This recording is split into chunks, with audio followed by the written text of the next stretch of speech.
I'm going to introduce a woman named Karen Fox, better known as Karen the Connector. She's going to share with us the Run Showcase. So Karen has been called a dynamite in a small package. She brings her expertise from decades of award-winning success in sales, marketing, leadership, and her role as speaker, trainer, and coach. And as founder of Karen the Connector and the Extraordinary Success System. She specializes in helping growth-minded, passionate leaders accelerate their growth while retaining top talent and building better teams through communication, creativity, and connections.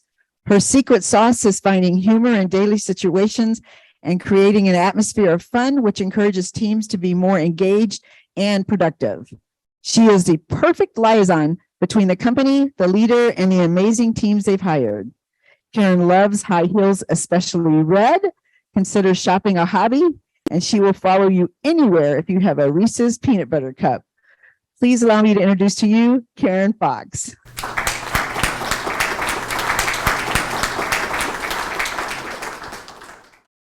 Well, quiet quitters are a real thing. Have you heard of quiet quitters? Yes. Yes. Did you know 36% of the workers plan to leave their job in 2023? No. That's a large percentage to leave a job in a year. Well, we're going to talk about leaders. As a matter of fact, I'm going to talk about the managers. And it's about time that I get a meeting together. So I hope my team starts to come in now. I mean, they're always late. What is the problem? They just never seem to come in and do anything right. You know, is that your way, Mark? You guys getting in the light? You can move your chairs if you want to.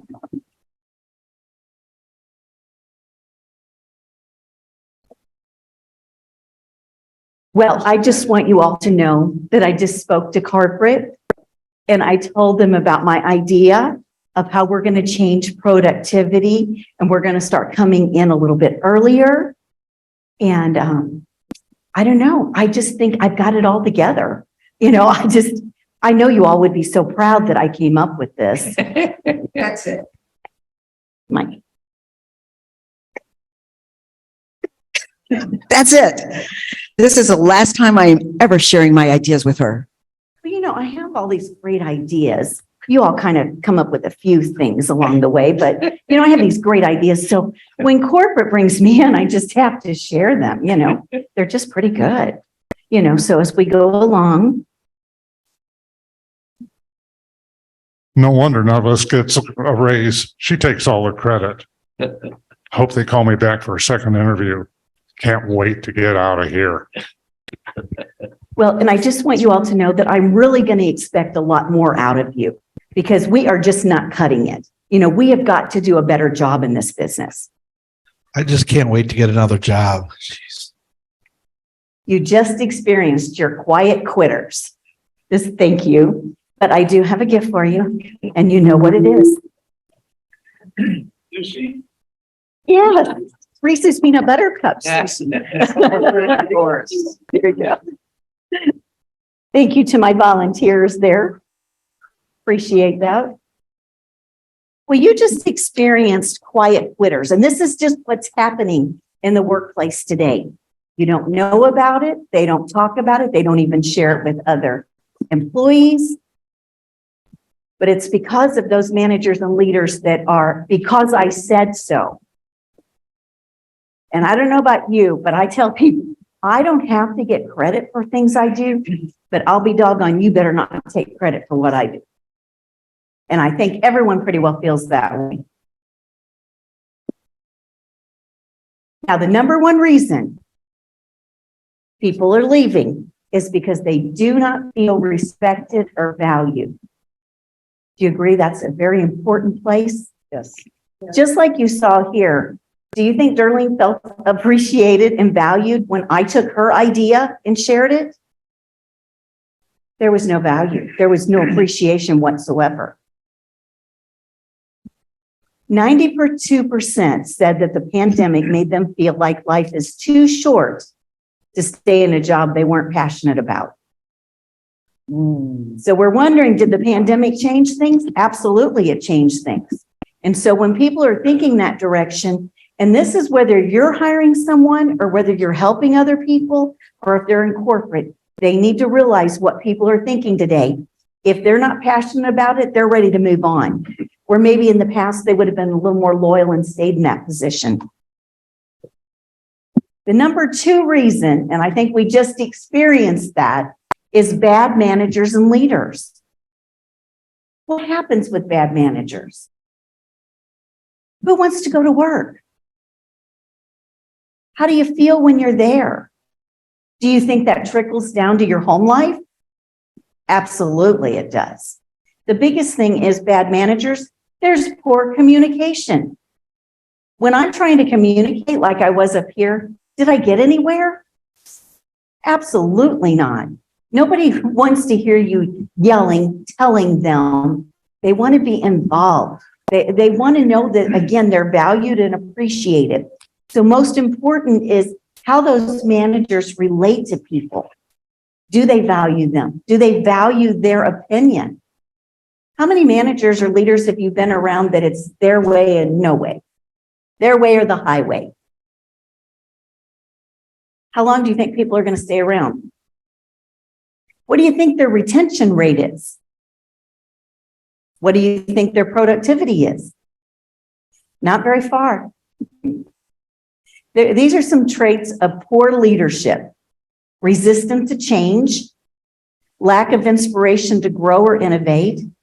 We already talked about it. Poor communication skills, failure to recognize and acknowledge great work, disorganization, and low follow through. Number three, their efforts don't get recognized.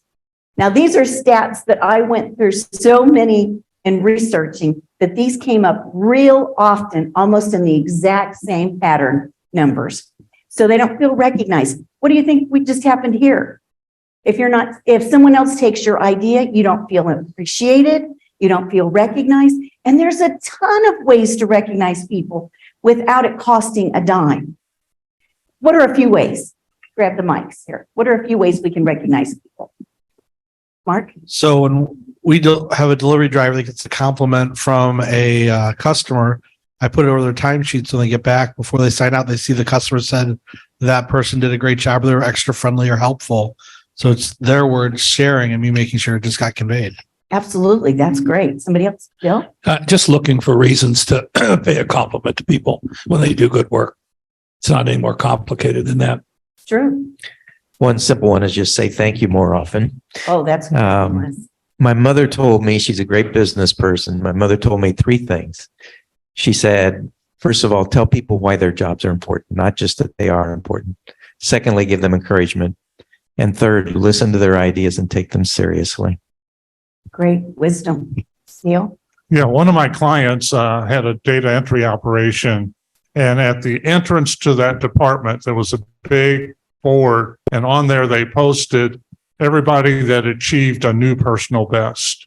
It wasn't only the person who hit the best, did the Right. best, but everybody that had a new personal best. That's great. Great. Well, maintaining happy employees could cut labor cost in the U.S. by a mere $2 billion. A lot to be said. 93.3% who are already regularly recognized feel satisfaction in their job. It's that recognition. I used to tell my employees that, you will come on for the salary. It has to be a good salary. We know that's important, but it's not everything. But they stay because they feel appreciated. It's that in that and then some that we give. And here's a few smart ways to do that. Be specific. Link it to a company value or behavior you want to see repeated. Measurable. It's your SMART goals, but it's a little different. Track who is giving and receiving recognition within the company, just like many of you said. Authentic. Never lie. Always mean what you say and say what you mean. Be regular.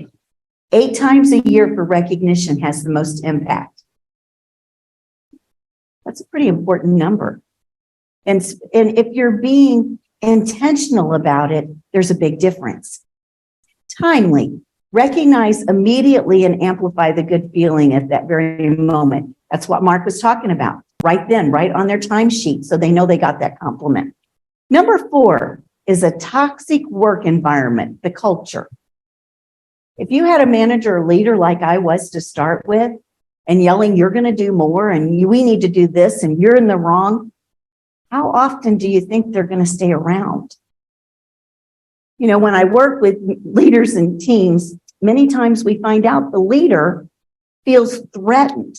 So they treat the teams differently.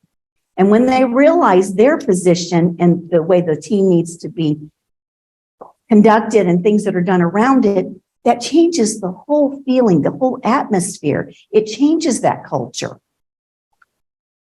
Culture is how employees' hearts and stomachs feel about Monday morning on Sunday night. Isn't that accurate?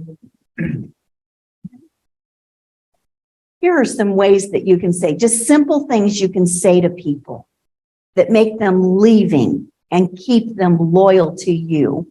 But I am proud of you. When somebody gets ready to leave and walk out the door and you say, you know, I am proud of you, darling. You did a great job today. Or, you know, Bill, I saw how you went above and beyond today. You know, I see your gifts. You know, we all experience bad days. It's called life. But sometimes all it takes is someone being kind and saying, you know what, Dale, I see your gifts. And there are many. You walk out, you put the shoulders back, head's a little higher, and you walk out feeling better. Tell me more about that. You know, when you invest in people and you invest in giving them a little bit of your time, that goes a long way. And you are making a difference. You know, I think about some of the things that we've done here at e4e and all the people that we have had that have been a part of e4e and the partners, they've all made a difference in my life. So why not, whether it just be every day, whether you're the boss, whether you're the leader, you know, a leader only means you're in the front and someone's following you. So if you're a leader, take the time, say things like that to them. Now, number 5, we get to the money part. See, it wasn't number 1, number 5.